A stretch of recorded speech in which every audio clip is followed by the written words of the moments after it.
Assalamualaikum warahmatullahi wabarakatuh. My name is Farhan bin Sharudin. I am a student from University Technology Marak Kedah and majoring in Business Administration and Finance. Today, I want to discuss the value propositions of Islamic finance, structure and operational mechanisms of Islamic financial system, and instruments offered by the different institutions and markets in the Islamic financial system. Before we go to the main discussion, what is the Islamic finance? Islamic finance or Islamic banking or Sharia compliant finance is banking or financing activity that complies with Sharia or Islamic law and its practical applications through the development of Islamic economics. Some of the modes of Islamic banking or finance include mudarabah, where profit sharing and loss bearing, wadi'ah, safekeeping, musyarakah, joint venture, murabahah, cost plus, and ijarah, leasing. The Quran prohibits riba, which literally means increase. Technically, riba is the increase when liquid or fungible asset, for example cash, debt, and grains, are exchanged other than at par value. Investment in business that provide goods or service considered contrary to Islamic principle. For example, pork or alcohol is also haram in Islamic finance. According to the Ibn Abu Yusuf, Ibn Taymiyyah, and Ibn Khaldun, Islamic finance can be defined as the creation, developing, and delivery of unique customer-satisfying competitive products and services at a profit to organization and customer in the lights of Islamic values and principles. Next, what is conventional financing? Basically, conventional financing is a home financing scheme offered by financial institutions or banks, which are not guaranteed by government agencies. Conventional loans are given as per guidelines issued by government-sponsored entities. This ensures that such loan can be sold in the secondary markets. These loans are also called conforming loan, as they conform to guidelines issued by government-sponsored entities. There are also non-conforming loans, which do not meet the requirement of the government entities. In other words, conventional financing are not applying Islamic value and Sharia compliance. Next, we go to the objective of Islamic finance. The basic objective of Islamic finance are prohibitions of interest and usury in financial dealings, avoidance of gharar in a business transaction, avoidance of maisir or any games of chance, profit and loss sharing. According to this principle, an investor can earn return on his investment subject to risk of loss. Financing for only halal business. Like I said earlier, business activities like pork, pornography, dance club and commercial banking are haram.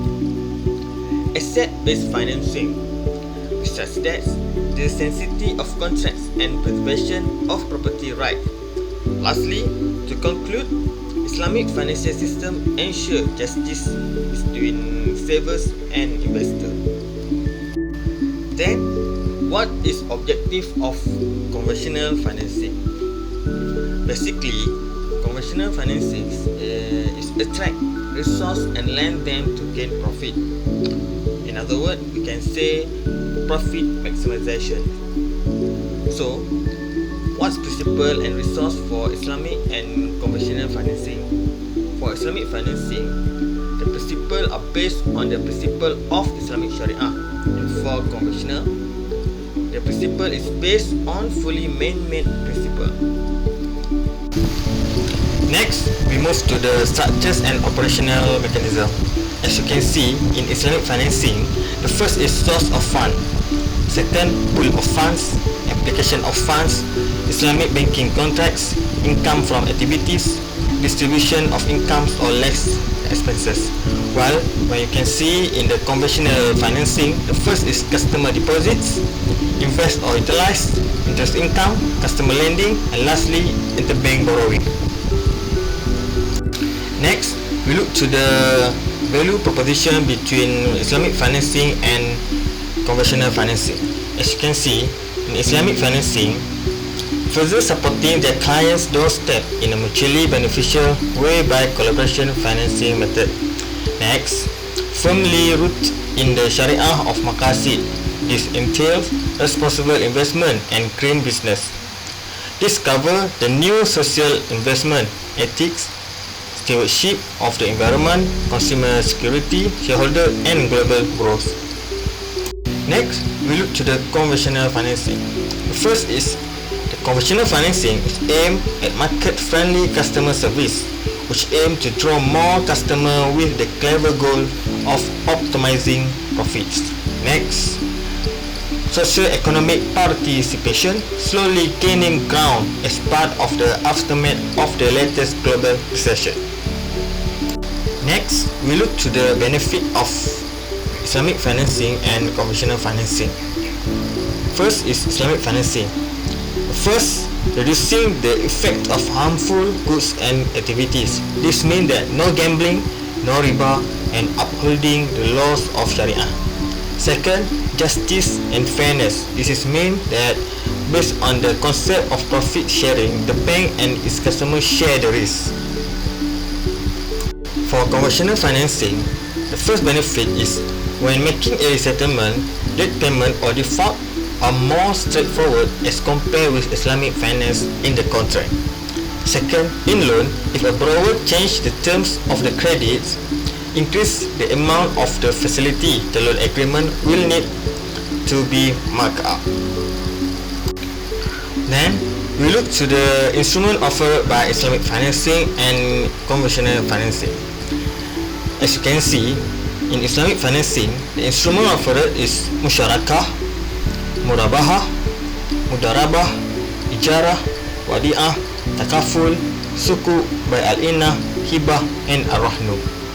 When in the conventional financing, the instrument offered is bill of exchange, commercial paper, interest rate, cash settlement, liquidity transaction with government, equity and debt financing, customer deposit, long-term and intermediate-term bonds, ordinary share and equity share, commercial to general public. Last but not least, we can see the example of Islamic banks and conventional banks. As you can see, Islamic bank, for example, is Afin Islamic Bank Berhad, M-Bank Islamic Berhad, Bank Islam Malaysia Berhad, CIMB Islamic Bank Berhad, Maybank Islamic Berhad, Public Islamic Bank Berhad, RHB Islamic Bank Berhad. While for conventional bank, we have Alliance Bank Malaysia Berhad, Hong Leong Bank Berhad, Malaysia Banking Berhad, M-Bank Berhad, CIMB Bank Berhad, Public Bank Berhad, and lastly RHB Bank Berhad. All these banks we can find in our country in Malaysia. We also can differentiate which one is Islamic bank and which one is conventional bank. I think that's all from me. I hope what I convey to you can give you information and understanding of the difference between Islamic financing and conventional financing. If there is a mistake, you can leave a comment in the comment section below. Thank you for watching. Assalamualaikum warahmatullahi wabarakatuh.